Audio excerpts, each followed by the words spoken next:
Bismillahirrahmanirrahim. Assalamualaikum warahmatullahi wabarakatuh. Alhamdulillahilladzi assalatu wassalamu ala asrafil anbiya'i wal mursalin wa ala alihi washabihi ajmain amma ba'd. Jadi puji syukur kita panjatkan kepada baginda Rasulullah, kepada Allah Subhanahu wa taala. Pada kesempatan kali ini kita diberi nikmat kesempatan untuk mengikuti perkuliahan di blog neuropsychiatry dengan judul kuliah skizofrenia. Ya, baiklah, saya Dr. Muhammad Wirasto yang diberikan amanah untuk menyampaikan perkuliahan ini. Ya, jadi materi skizofrenia ini, kuliah skizofrenia itu tergabung di blog neuropsychiatry ya. Ya, jadi harapannya setelah perkuliahan ini adik-adik bisa mampu untuk mendiagnosa ya. Jadi di blok neuropsikiatri itu 4 SKS ya. Nah, kita lanjut. Jadi tujuannya pada perkuliahan kali ini yaitu kalian mampu mendiagnosa dan melaksanakan secara mandiri dan tuntas terhadap gangguan skizofrenia pada pasien dewasa. Nah, secara khusus kalian mampu mengetahui bagaimana tanda dan gejala serta pemeriksaan status mental yang dipakai untuk menunjang dalam diagnosa pasien pada gangguan skizofrenia. Oke, kita langsung masuk ke materinya. Jadi sebelumnya secara pendahuluan, skizofrenia itu merupakan gangguan jiwa berat ya. Jadi gejala-gejalanya diantaranya itu dari pikiran, perasaan, perbuatan, keinginan, serta dorongan dan kehendak. Juga pengendalian. Yang dimaksud pengendalian di sini ya bagaimana pasien-pasien kurang mampu dalam pengendalian impuls karena terkait dari gangguan. Mereka tidak mampu membedakan antara realita dan kenyataan. Nah, onset gangguannya sebenarnya agak sulit untuk ditentukan kapan pasien pertama kali menderita karena ada juga yang namanya gejala prodromal. Apa itu gejala prodromal? Yaitu gejala yang mendahului sebelum pasien datang masuk ke GD. Misalnya sepertinya dia sering mengurung diri atau penarikan diri secara sosial, tidak mau makan, di kamar saja terus, yaitu bagian dari gejala prodromal ya. Jadi bisa disimpulkan bahwa skizofrenia itu merupakan gangguan jiwa berat yang ditandai dengan gangguan penilaian realita. Apa gangguan penilaian realita itu? Ya berupa waham dan halusinasi. Nah, nanti kita akan ketahui lebih lanjut bagaimana tanda dan gejalanya serta penegakan diagnosisnya ya. Oke, jadi sejarahnya pertama kali ini diamati oleh Emil yang memperhatikan bagaimana perjalanan penyakit itu seperti demensia dan berkembang pada usia muda dan tidak didahului dengan gangguan-gangguan organik. Gangguan organik maksudnya itu ya gangguan-gangguan fisik ya, seperti mungkin tanda-tanda vital dan gejala-gejala yang bisa diamati melalui laboratorium juga ya, sehingga pada awalnya dia didiagnosa atau disebut dengan demensia precox ya. Nah, kalau pernah dengar istilah demensia precox ya itu yang dikemukakan oleh Emil pada awalnya. Nah, kemudian pada 1911 Egan Bleuler menemukan adanya perbedaan yang mendasar antara gangguan demensia dengan demensia precox. Nah, sehingga menurut dari Egan Bleuler bahwa ini kurang tepat disebut sebagai demensia karena ada perbedaan yang menonjol antara demensia dengan gejala yang diamati oleh pasien. Makanya disebut istilahnya sebagai skizofrenia. Kalau bahasa Latinnya dia adalah jiwa atau kepribadian yang terpecah. Nah, etiologinya jadi kebanyakan penyakit-penyakit baik bukan dari skizofrenia, pokoknya gejala-gejala psikiatri itu multifaktorial. Nah, maksudnya banyak faktor yang bisa menyebabkan terjadinya gangguan mental. Kalau pada skizofrenia biasanya faktor genetik itu sekitar 1% pada populasi, meningkat 5,6% pada riwayat orang tua dengan skizofrenia. Ya, nah skizofrenia berkisar 10% pada saudara dan 12,8% pada anak. Jadi diturunkannya secara genetik. Ya, saat ini belum diketahui, jadi tapi beberapa hipotesa juga ada yang mendukung bagaimana terjadinya gangguan renal, genetik, masa kehamilan, biochemistry atau neurotransmitter, serta faktor eksternal dari luar yaitu trauma, infeksi maupun stresor ya. Sampai di sini cukup jelas ya dari perbedaan antara pikiran dan persepsi. Dan nanti untuk kurang jelasnya kalian bisa bertanya di sesi tanya jawab ya setelah perkuliahan. Nah, terus yang keempat, waham-waham menetap jenis lain yang menurut budaya setempat dianggap tidak wajar atau mustahil. Misalnya, dia meyakini dirinya mempunyai kekuatan super, bisa mengendalikan cuaca, bisa mengendalikan menciptakan sesuatu, bisa mengobati orang. Yaitu masuk dari bagian-bagian waham-waham menetap jenis lain ya. Maksudnya ini dia tidak dianggap tidak wajar atau menurut budaya setempat itu dianggap tidak bisa terjadi. Semisal kalau kita di timur ya, di orang-orang timur ya, masih kita kenal itu yang namanya kesurupan toh. Nah, ada juga orang yang pada budaya setempat tersebut meyakini bahwa kesurupan itu benar adanya ya. Itu makanya tergantung lagi dari budayanya ya, bagaimana budaya tersebut di lingkungan tersebut kita bisa kaitkan bahwa ini keyakinannya mustahil atau tidak ya.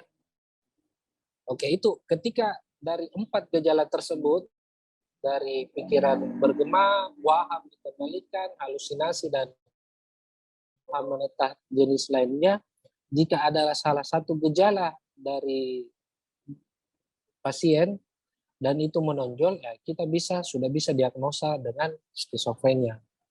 Kalau seandainya kita tidak dapat gejala penilaian realita berupa waham dan gangguan persepsi halusinasi, bagaimana dok? Nah, ada kriteria lain, kriteria pendukung. Ya, dari 8 gejala tersebut, ya, ketika poin E sampai I itu kita dapatkan 2 gejala. Ya, itu juga kita bisa pakai untuk menegakkan diagnosa. Apa itu?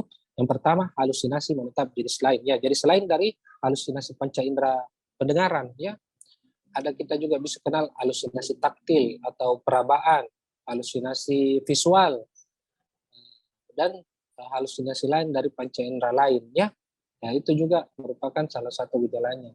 Terus arus pikiran yang terputus. Maksud dari arus pikiran yang terputus bagaimana dok? Nah, tadi kita sudah sepakat ya bahwa pikiran itu produk dari pikiran adalah ide-ide ya. Jadi ide-ide itu kita bisa nilai dari apa tadi? Dari wawancara ya. Ketika pasien mengatakan atau mengemukakan ide-idenya melalui wawancara. Misalnya ada pasien pernah kita kalau nanti kosap mungkin bisa dilihat lagi tak? Pada saat dia ditanya, terus tiba-tiba dia diam, terus lambat menjawab. Nah, itu bagian dari bahwa produksi dari pikirannya itu ada yang terganggu, terputus ya, itu. Jadi arus pikiran terputus itu bisa bermanifestasi dari pembicaraan yang terputus, lambat menjawab, atau pembicaraannya tidak nyambung, atau dia memberikan istilah-istilah baru. Nah, berarti ada gangguan dari arus pikirannya, itu termasuk terputus pikirannya ya, arus pikirnya. Nah, selain itu ada lagi yang namanya perilaku katatonik ya. Perilaku seperti posturing, fleksibilitas ceria, negativisme, mutisme, dan stupor. Bagaimana itu posturingnya? Misalnya fleksibilitas ceria juga. Ketika kita gerakkan tangannya, dia misalnya diam saja, hanya duduk seperti patung. Pada saat kita gerakkan tangannya ke atas, dia mempertahankan, yaitu fleksibilitas ceria ya, termasuk perilaku katatonik ya. Terus ada gejala-gejala negatif seperti responnya menurun, emosionalnya menumpul. Bisa dilihat dari afeknya ya, afek yang tidak wajar ya. Dia menyebabkan dirinya terjadi penarikan diri secara sosial. Nah, keseluruhan dari gejala-gejala tersebut itu bermakna dalam beberapa aspek perilaku dan bermanifestasi sebagai hilangnya minat. Kayak sikap malas, berdiam diri, atau mengurung diri saja di kamar. Nah, ketika kita dapatkan dua gejala di antara gejala tersebut, dari halusinasi yang lain, arus pikiran yang terputus, perilaku katatonik, gejala negatif, kita sudah bisa tegakkan. Walaupun misalnya kita tidak temukan waham menetap, atau talk of broadcasting, atau waham dikendalikan, atau halusinasi dengar, kita tidak dapatkan, tapi kita dapatkan dua gejala di antara poin E sampai poin H, ya sudah bisa ditegakkan skizofrenia ya. Dengan catatan, dengan syarat bahwa gejala tersebut sudah menetap selama 1 bulan, ya. Jadi sudah jelas selama kurun waktu 1 bulan atau lebih, dan tidak dipengaruhi dari kondisi organik. Yang seperti tadi saya sebutkan, kondisi organik yang bisa kita lihat tanda-tanda vitalnya, hasil labnya, ya. Nah, karena kalau dia terpengaruh dari organik, ya bisa saja kita salah diagnostik. Ternyata dia delirium, atau ternyata dia ada kelainan fungsi otak. Misalnya pada kondisi-kondisi infark ya, atau stroke. Nah, itu ada kondisi organik, berarti kita tidak masukkan dengan diagnosa skizofrenia. Atau dia ternyata jelas-jelas ada perilaku penyalahgunaan zat dalam beberapa waktu tertentu, atau sebelum dia masuk UGD dia mengkonsumsi alkohol atau obat-obatan. Ya, berarti itu tidak termasuk dari gejala skizofrenia ya, karena ada pengaruh zat. Nah, yang tadi ada juga yang maksudnya gejala prodromal ya, ini secara retrospektif ya, kita bisa tanyakan riwayat-riwayatnya untuk mendukung diagnosa. Kemungkinan dulu pada awal-awalnya dia sering murung, sering melamun, dia tidak mau keluar dari kamar, tidak mau makan. Ya. Itu juga mungkin merupakan dari gejala prodromal skizofrenia. Atau kita sebut dia secara retrospektif. Jadi sebelum gejala mengamuknya muncul, dia sudah ada gejala yang mendahului yang seperti saya sebutkan ya. Jadi ditegakkan bila terdapat secara luas gejala depresi atau manik. Kalau seandainya dia ada gejala mania atau gejala afektif, nanti kita bahas di kuliah selanjutnya bagaimana itu gangguan afektif ya. Jadi gangguan afektif itu berkaitan dua, depresi atau mania ya. Gejala mania nanti kita bahas selanjutnya. Kalau seandainya dia lebih jelas depresi ataupun maniknya, ya berarti diagnosanya bukan skizofrenia, bisa lebih ke depresi dengan gejala psikotik misalnya, atau episode mania dengan gejala psikotik. Ketika tidak menonjol gejala psikotiknya, ya. Kalau seandainya menonjol dua-dua, ya ada juga diagnosa lain, skizoafektif, ya. Jadi jelas ya, jadi skizofrenia itu dari poin A sampai I. Kalau poin A sampai D harus ada satu gejala yang menonjol. Kalau poin E sampai H, dua gejala, minimal dua gejala yang kita temukan. Menetap berapa lama? 1 bulan ya. 1 bulan atau lebih. Dan tidak ada gangguan organik maupun keadaan penyalahgunaan zat ya. Nah, itu tadi kalau kita sudah diagnosa ya kita akan golongkan. Jadi beberapa subtipe kalau di PPDGJ-nya itu ada F20 sampai titik 9 ya. Nah, tapi subtipe yang kita cukup tahu di sini yaitu ada 3. Yang pertama paranoid ya, subtipe paranoid ya. Harus dulu tegak skizofrenia. Kalau sudah tegak skizofrenia, ya kita lihat lagi apakah tergolong pada subtipe yang mana. Kalau dia dominan halusinasi mengancam, memerintah, atau mendengung disertai dengan waham khas seperti dikendalikan atau waham-waham kejar, itu masuk di subtipe paranoid ya.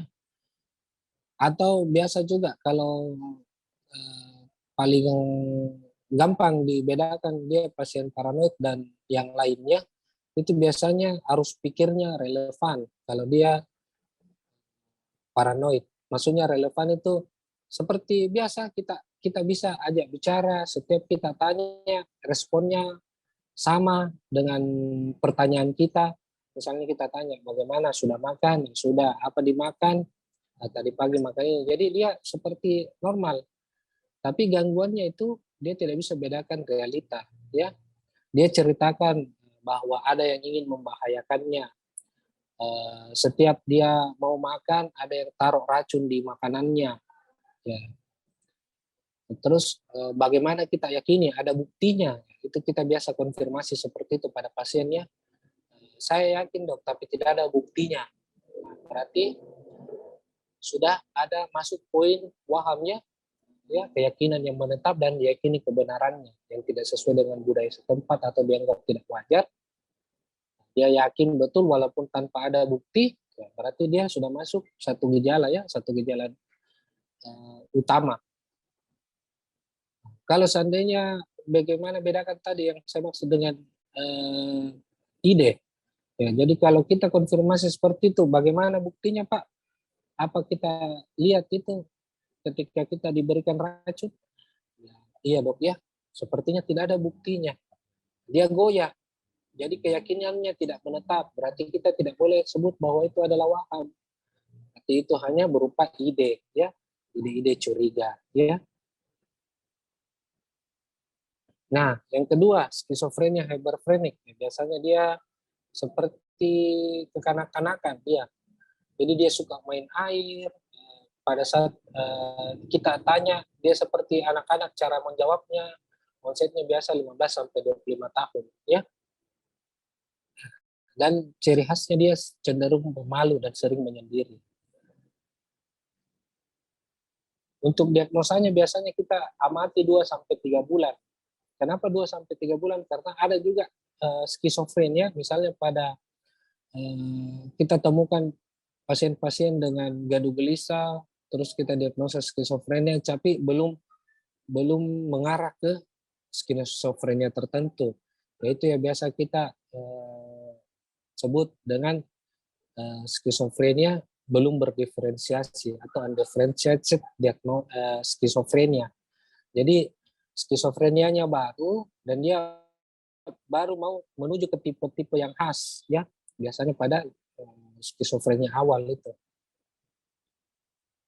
Nah, yang ketiga itu yang katatonia. Ya, kalau jelas dia gejala katatonia yang menonjol, ya kita biasa diagnosa dengan skizofrenia katatonia dan memenuhi kriteria umum tadi, kriteria umumnya diagnostik skizofrenia, ya, dari 8 gejala tersebut, ya.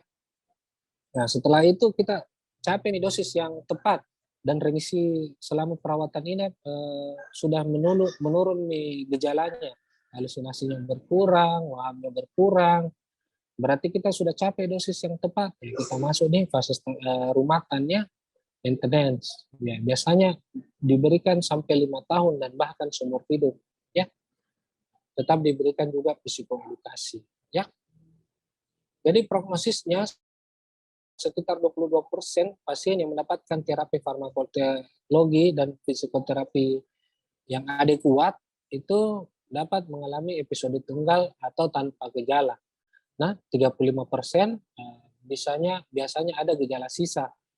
Nah, 8% episodenya biasanya non progresif dan 30% mengalami episode recurrent dengan kerusakan yang signifikan. Biasa kita bilang kronis, ya. Misalnya pada pasien-pasien skizofrenia yang sering putus obat, tidak adekuat pengobatannya, biasanya ada skizofrenia residual, ya. Dia sering kembali dengan gejala-gejala psikotiknya, yaitu biasanya prognosisnya jelek, ya, dan fungsi kognitifnya semakin menurun kalau dia sering kambuh. Makanya nanti kalian pada saat kembali di puskesmas, di perifer mungkin ya harus betul-betul diperhatikan ya. Misalnya mungkin ada tim di puskesmas untuk khusus untuk menangani pasien-pasien dengan gejala skizofrenia ya. Dan ada juga beberapa kaitan dari prognosis yang baik itu misalnya perempuan atau onset yang sudah lebih tua. Karena kalau dia lebih dini, otomatis pengobatan juga panjang, penurunan fungsi kognitif juga memburuk. Nah, itu juga prognosisnya biasanya buruk ya. Pasien-pasien yang sudah menikah itu biasanya lebih baik. Kepribadian premorbid yang baik ya nanti itu pada materi kuliah tersendiri ya, gangguan kepribadian dan ciri kepribadian ya. Terus tidak ada riwayat gangguan jiwa sebelumnya ya. Ini tadi kalau dia sudah sering ke kambuh ya prognosisnya semakin jelek ya. Riwayat pendidikan dan pekerjaan yang baik. Nah, ada kalanya juga pasien-pasien dengan yang putus sekolah atau SD saja putus sekolah itu cenderung lebih buruk ya prognosisnya. Ya, terus onset dan gejala akutnya serta patuh terhadap pengobatan itu juga prognosis yang baik ya. Oke, mungkin sekian itu saja dari perkuliahan hari ini terkait skizofrenia. Dek, insya Allah bermanfaat ya. Insya Allah kalian bisa mengerti semua dan sesuai dengan tujuan umum dan tujuan khusus yang tadi. Saya akhiri dengan ucapan billahi taufiq wal hidayah. Wassalamualaikum warahmatullahi wabarakatuh. Ya, silakan kalau ada yang mau ditanyakan, Dek.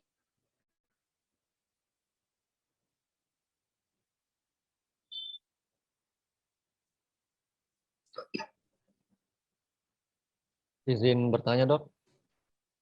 Ya, silakan sebutkan nama dan stambuknya, Dek. Baik, Dok. Perkenalkan sebelumnya, Dok. Nama saya Ardian Saputra, stambuk 110 2019 0172 dari angkatan 2019, Dok. Ya. Ya, jadi pertanyaan saya, Dok, tadi terkait dengan penata laksanaan awal dari pasien skizofrenia.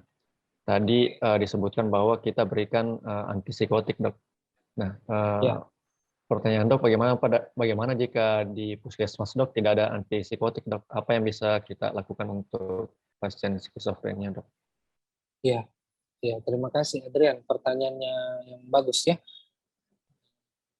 Yang lain atau kita kumpul dulu ya sebelum saya jawab ya. Selain Adrian ada lagi yang ingin bertanya?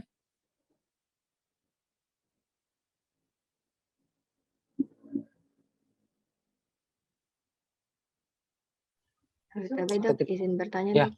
Ya, silakan. Sebutkan nama dan stambuknya. Tapi ya baik, Dok. Perkenalkan, Dok. Saya Irsya Putri Alivia dari 2019 0173. Izin bertanya, Dok.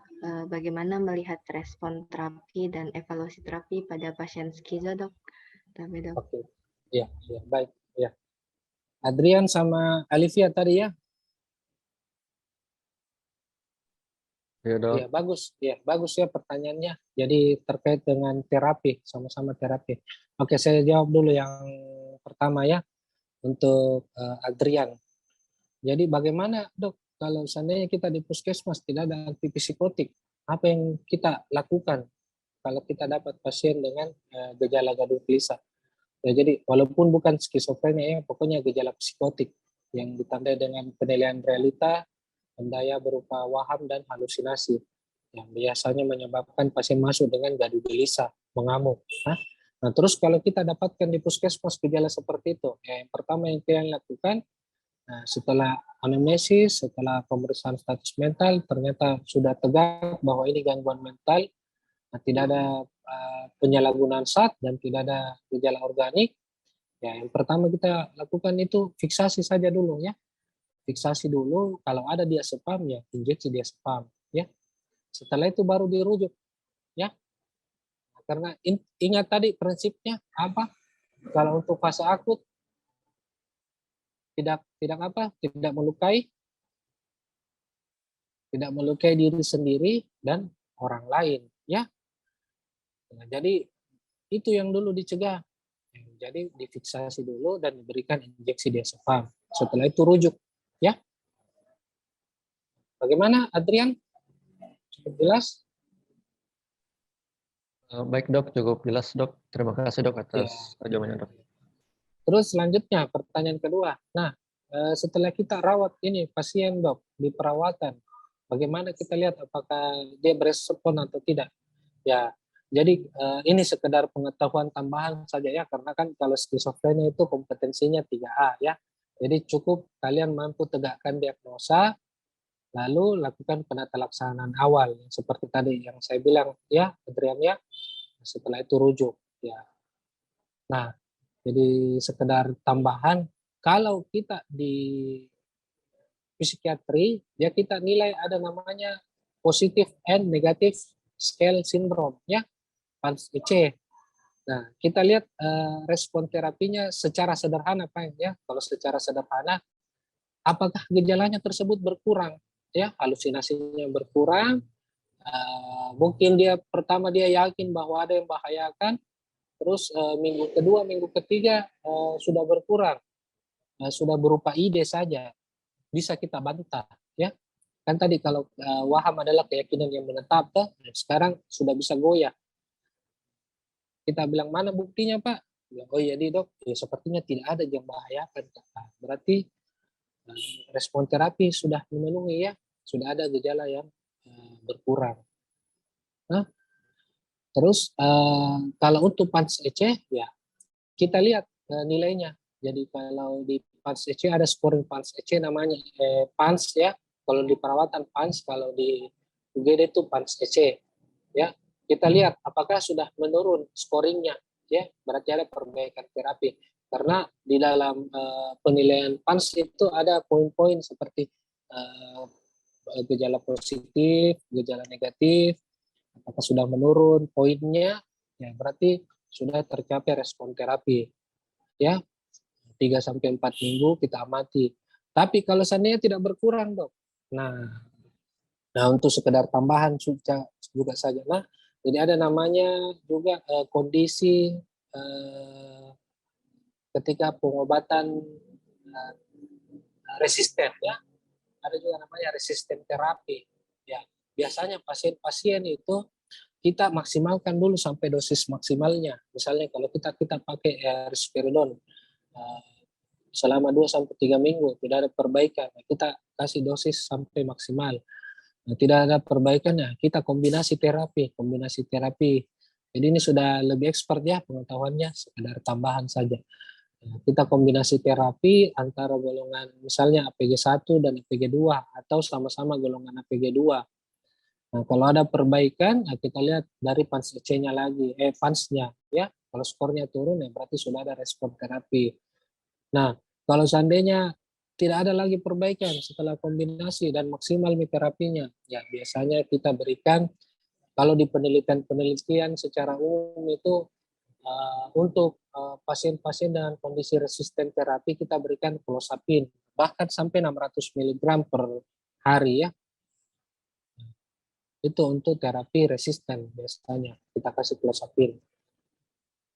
Nah, perbaikannya sama kita nilai PANS-nya ya, positif dan negatif scale syndrome. Kalau dia skornya turun ya berarti sudah ada respon atau perbaikan dari gejala. Setelah itu kalau sudah ada respon ya kita pertahankan nih di fase perumatannya atau maintenance. Oke deh, mungkin itu saja. Bagaimana? Sudah cukup atau masih ada yang lain? Alifia? Iya dok, sudah jelas dok. Terima kasih banyak dok. Ya. Oke, kalau memang sudah tidak ada lagi, terima kasih banyak ya atas partisipasinya. Terima kasih banyak yang bertanya ya. Terima kasih perhatiannya. Insya Allah apa yang saya sampaikan pada hari ini bermanfaat ya untuk ke depan. Ya, nanti kita ketemu lagi di perkuliahan selanjutnya. Saya izin undur diri. Billahi taufiq wal hidayah. Wassalamualaikum warahmatullahi wabarakatuh.